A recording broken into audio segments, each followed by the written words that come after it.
Myself doctor Latika Shah.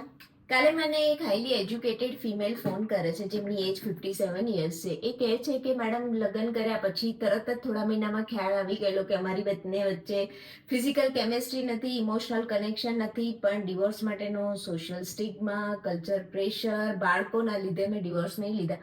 પરંતુ હવે બંને છોકરાઓ ફોરેનમાં ભણે છે અને મને એવું થાય છે કે મારે હવે આ વ્યક્તિ સાથે હું આગળની લાઈફ નહીં જીવી શકું.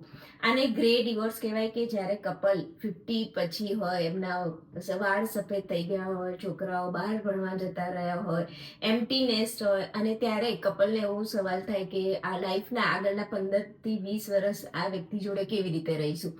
પરંતુ ડિવોર્સનો ડિસિઝન લેતા પહેલા દરેક જણે પૂછવાની જરૂર છે કે શું આપણે ફાઇનાન્શિયલી ઇન્ડિપેન્ડન્ટ છે, આપણે આપણી લાઈફમાં એકલા રહેવા માટે ટેવાયેલા છે, ઓલ્ડ એજમાં ઘણા બધા હેલ્થ ઇસ્યુ આવે છે ત્યારે આપણે શું કરશું, અથવા તો તમારો સ્પાઉસ પછી કોઈ બીજા જોડે જોડાઈ જશે તો તમને એ ચાલે એવું છે.